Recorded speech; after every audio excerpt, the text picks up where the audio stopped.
cities today. Thank you so much for coming despite the suspension. Despite of the weather. So we are so grateful to have this opportunity to work with you. So engineer will talk about the circular economy initiatives in the Philippines, already a lot. So I'm going to introduce some of the initiatives in Europe and Asia Pacific, what's going on. So globally, that circular economy was recognized as a solution for triple planetary crisis, and we are experiencing climate change, flooding happening everywhere, drought happening everywhere, biodiversity loss and pollution and also increasing.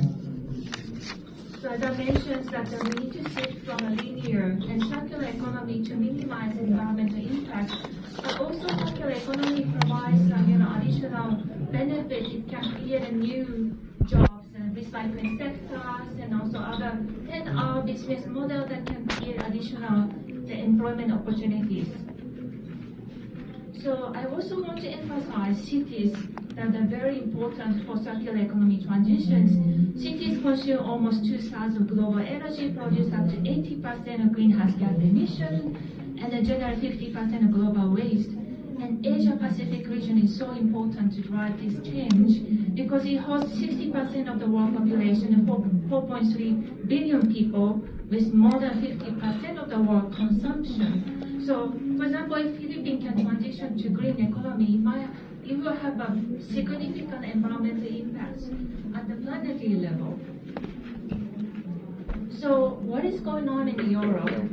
So, Europe is among the region that leading the green economy transition. In Europe. So, in 2020, the European Union approved the Green Deal to make that the European Union climate neutral by 2050. And circular economy is one of the key pillars included in the Green Deal. And one of the important directives included in the Green Deal is the single-use plastic regulations. They have burned the unnecessary single-use plastic. They want to update this list the 2027 again.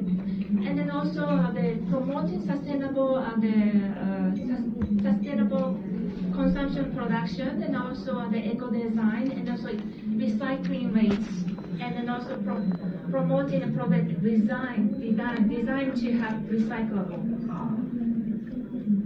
So here also that's the new trend is emerging in Europe.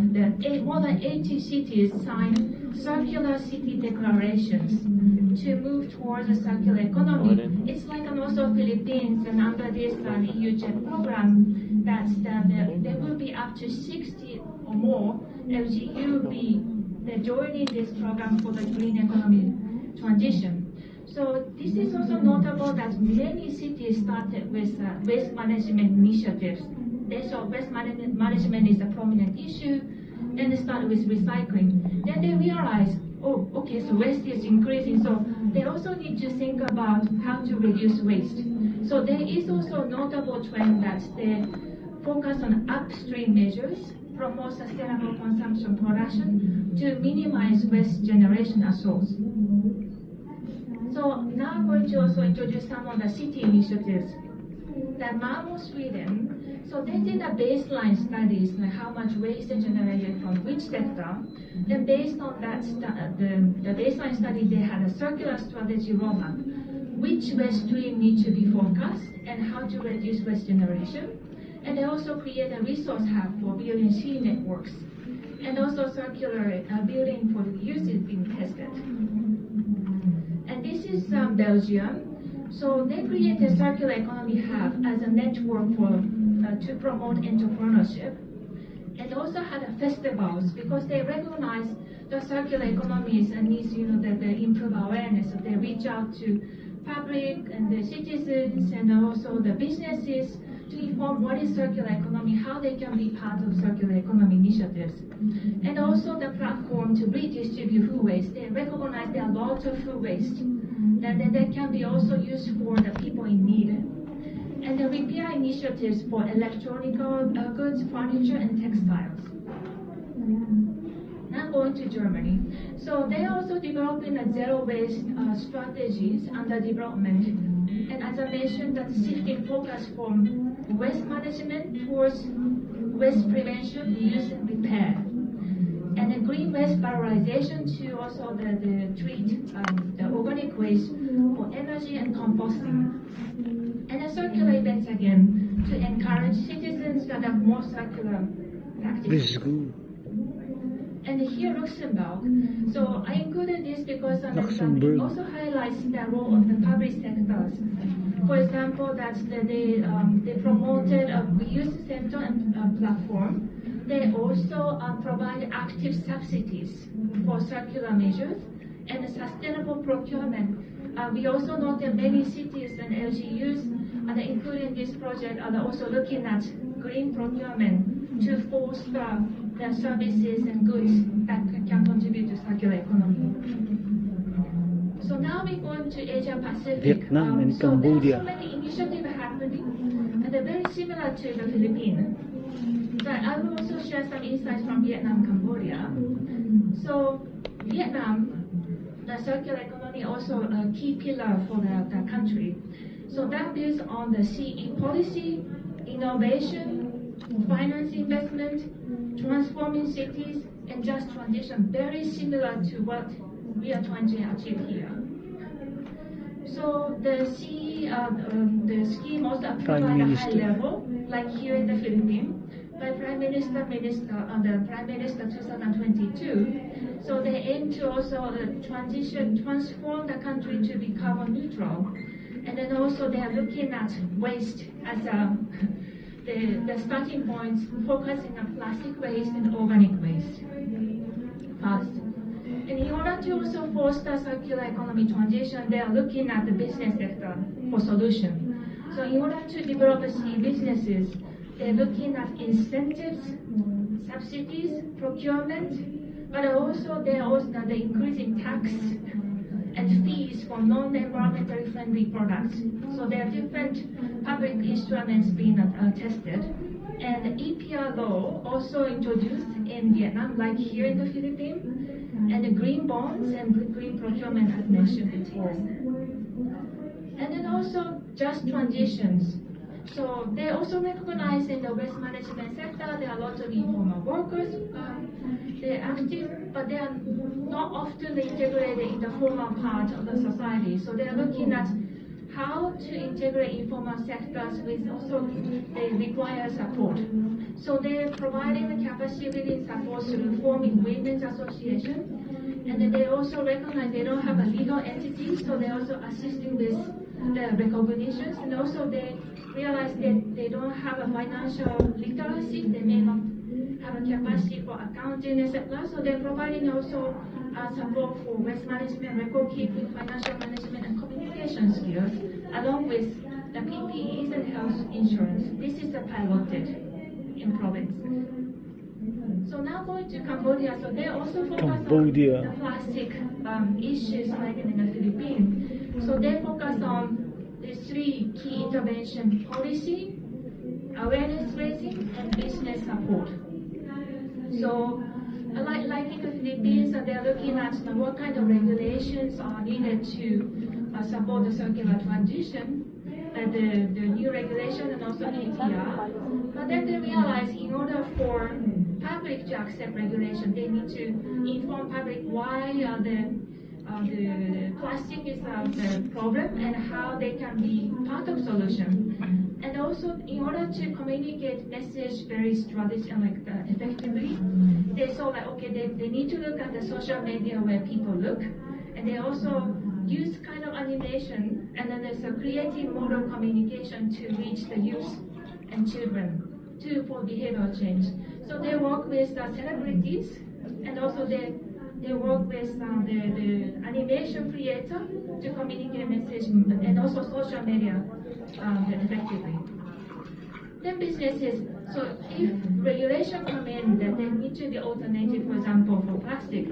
So they also did the active support for innovation challenge to find what kind of alternatives can be offered as a solution.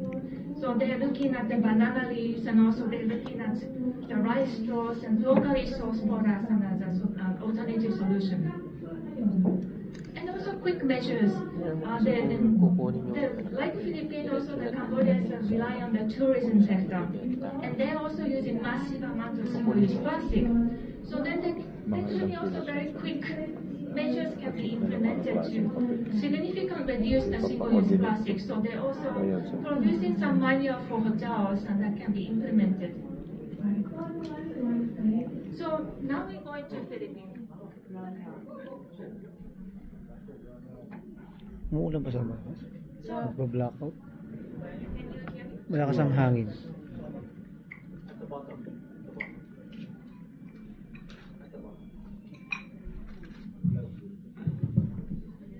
Thank you so much. So now we want to talk about Philippines, what we want to do together. So green economy program in the Philippines and the UJEP. So the context that we are working on in the Philippines is a robust economy, and the consumption-driven economy with a growing middle class and rapid urbanizations. And MSMEs as its economic backbone at 65% of employment. But aside from that, the rapid the growth and the urbanizations, this also resulted growing volume of materials and energy use, and leading to that drastic increase in waste pollution, greenhouse gas emissions. So instead of pursuing economic growth which have a negative impact, the green economy trying to improve social economic conditions, creating new green jobs, green sectors, while minimizing the environmental footprint. And again, circular economy is a key element of a green economy. So green economy program in the Philippine JEP was introduced to support the Philippine transition towards green economy, including circular economy.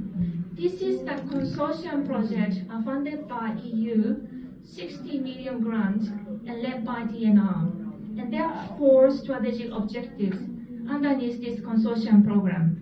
The SO1 is led by DNR and the GIZ to support the national level CE policy. And then the SO2, called Green LG project, this is the project that we are talking about today.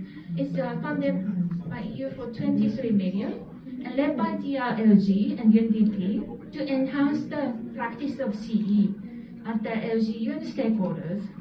And SO3 is led by DTI, Expertise Funds and GGGI to enhance the engagement of private and financial sector.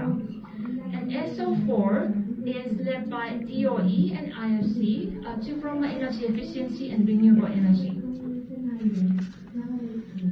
So why LGU? So LGUs have been recognized as a key driver for the green and circular economic transitions due to the policy autonomy to influence demand and supply, but also a place for innovative solutions for circularity and producing impact at scale.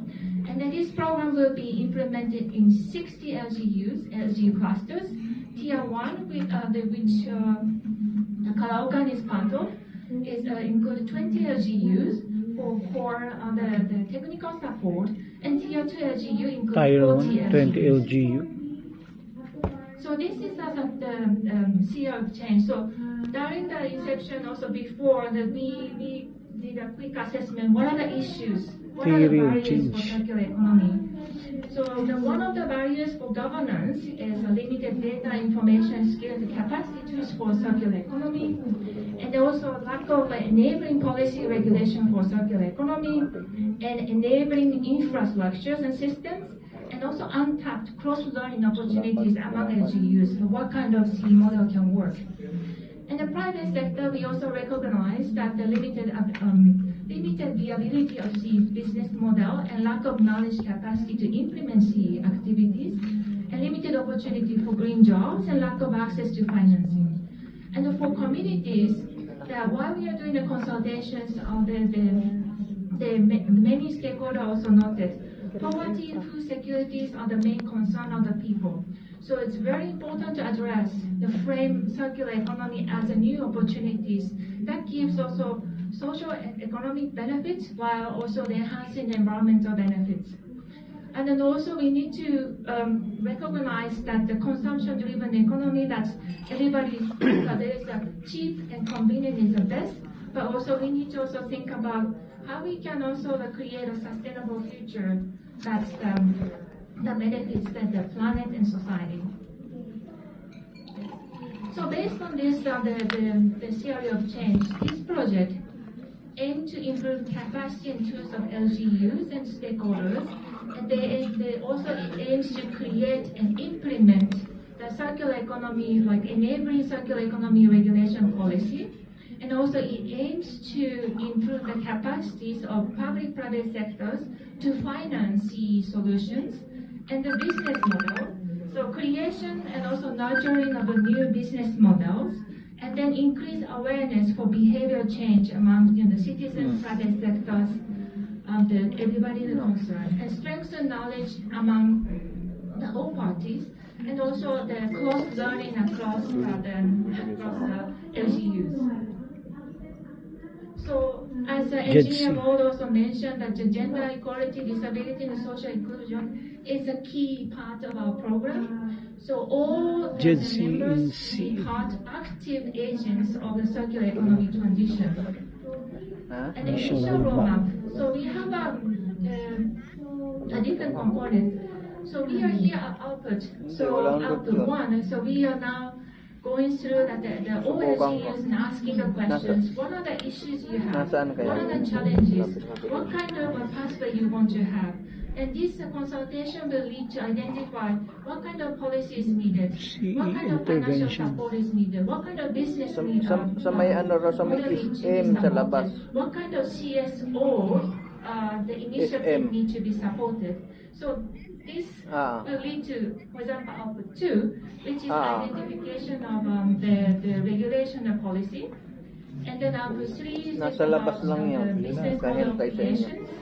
And output 4 has the small grants for business innovations, but also the equipment as well, which can contribute to the overall circular economy portfolio.